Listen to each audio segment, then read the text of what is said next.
Morning, Glory America. Bonjour, hi, Canada. I'm Hugh Hewitt in the Relief Factor studio up north. Welcome, whether you're listening on one of my 480 affiliates, whether you are watching on the Salem News Channel. Glad you're here. I know many of you were up late last night. Donald Trump lost the battle and won the war last night. I hope you stay with me through the whole show. We've got a lot of great guests to talk through the debate last night. He lost his temper and he was angry, so he did not take advantage of the opportunities that were there for him to make Kamala Harris into a piñata like he did with Joe Biden. So he lost the debate, but he won the war. ABC News lost the most. They were so biased, perhaps the worst presidential debate in history, about the stupidest issues. They framed every question to help Kamala Harris. It is as though the head of Disney, which owns ABC, Bob Iger, sent a memo to the head of ABC or called the head of ABC, and the same thing happened from ABC to ABC News, right down to David Muir and Lindsay Davis. Tank it. Throw it to Harris. Kill Trump.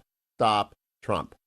And that's what it was for a solid hour and a half. Now, many of you probably got disgusted and angry and turned it off, or had to go to bed because you had to get up early. Here is Donald Trump's closing statement, which was the end of the debate, which went far longer than the 90 minutes and was just a complete bit of chaos because ABC completely tanked it for Harris. Donald Trump's closing statement is cut number. So she just started by saying she's going to do this, she's going to do that, she's going to do all these wonderful things. Why hasn't she done it? She's been there for 3.5 years. They've had 3.5 years to fix the border. They've had 3.5 years to create jobs and all the things we talked about. Why hasn't she done it? She should leave right now, go down to that beautiful White House, go to the Capitol, get everyone together and do the things you want to do, but you haven't done it, and you won't do it because you believe in things that the American people don't believe in. You believe in things like we're not going to frack, we're not going to take fossil fuel, we're not going to do things that are going to make this country strong, whether you like it or not. Germany tried that, and within 1 year, they were back to building normal energy plants. We're not ready for it. We can't sacrifice our country for the sake of bad vision. But I just ask one simple question. Why didn't she do it? We're a failing nation.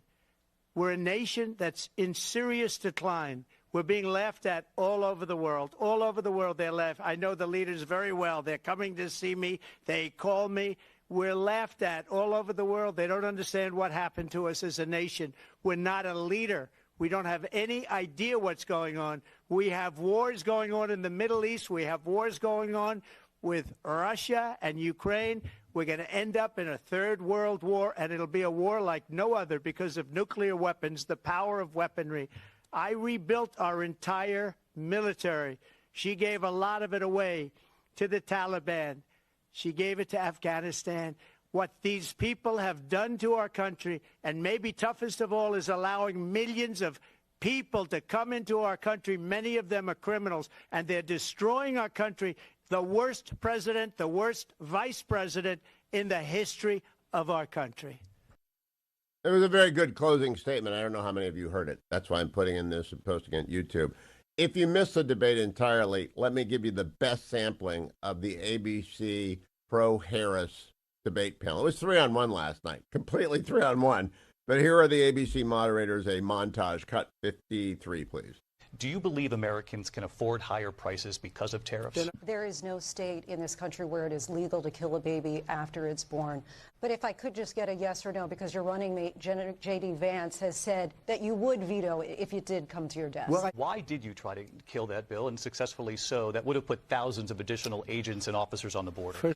I just want to clarify here. You bring up Springfield, Ohio, and ABC News did reach out to the city manager there. He told us there have been no credible reports of specific claims of pets being harmed, injured, or abused by individuals within the immigrant community. I'm not taking this from television. The people I'm taking it from the city manager. Again, the Springfield city manager says there's no evidence of that. President Trump, as you know, the FBI says overall violent crime is actually coming down in this country.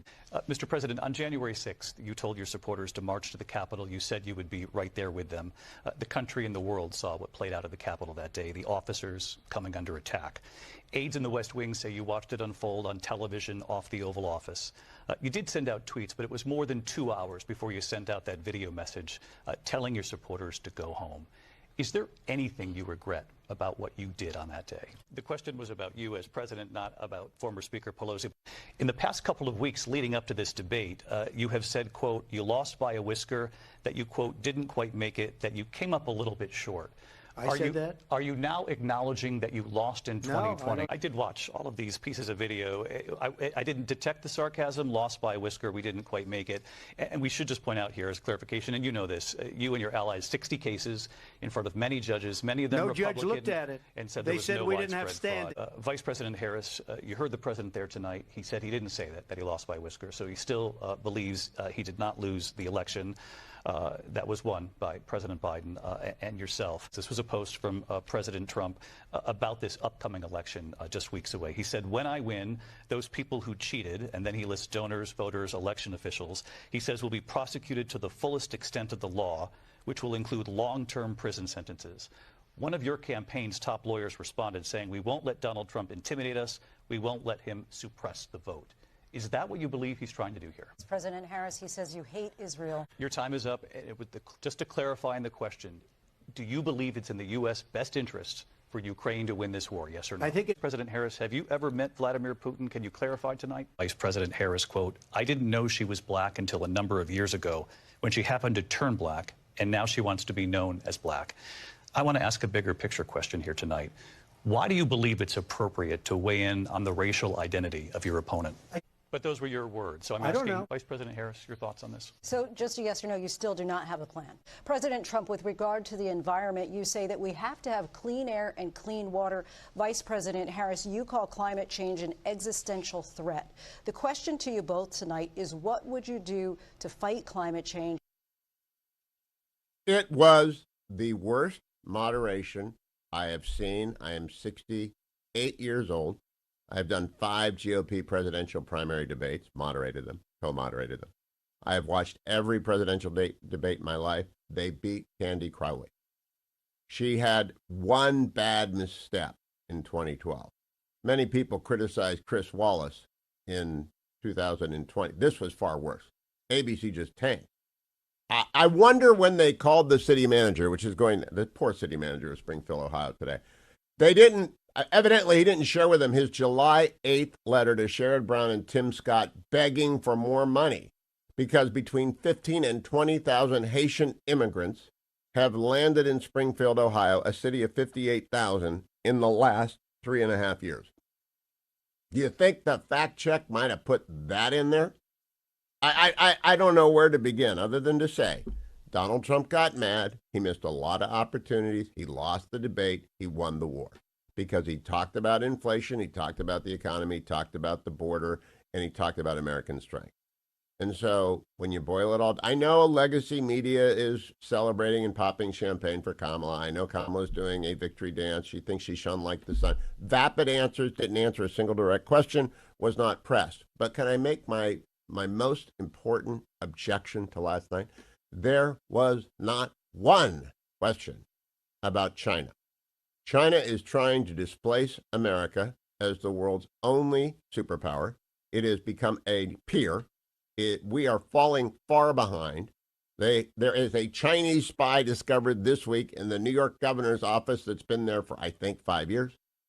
They are all over the country spying and stealing, and they are building they've had the largest military buildup in history. They are at war with our Philippine treaty ally, not at war, but crashing into their vehicles and their boats every day. They're threatening Taiwan almost weekly.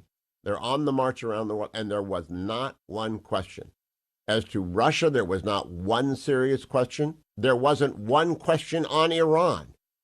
It's so absolutely flabbergasting to me how bad ABC was last night.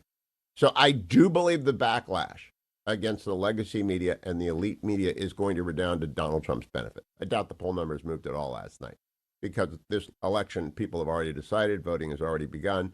I do regret that Donald Trump didn't put her away last night, and he could have, because she's so bad. She was so vapid. She did not answer one question. She simply wouldn't answer. And it was a good strategy. If you don't know how to answer a question, you got the record that she's got for 3.5 years and her 2019 voting record and her flip-flops. She did the best that she could do, and Donald Trump did not. So Donald Trump did not win the battle, but I think he won the war last night. I have a lot of guests coming up.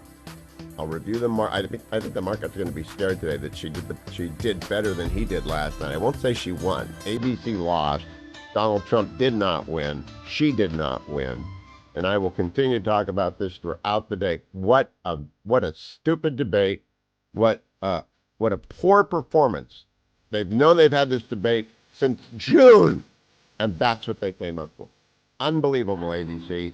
Shame, shame, shame. Do the walk of shame today. I'm Hugh.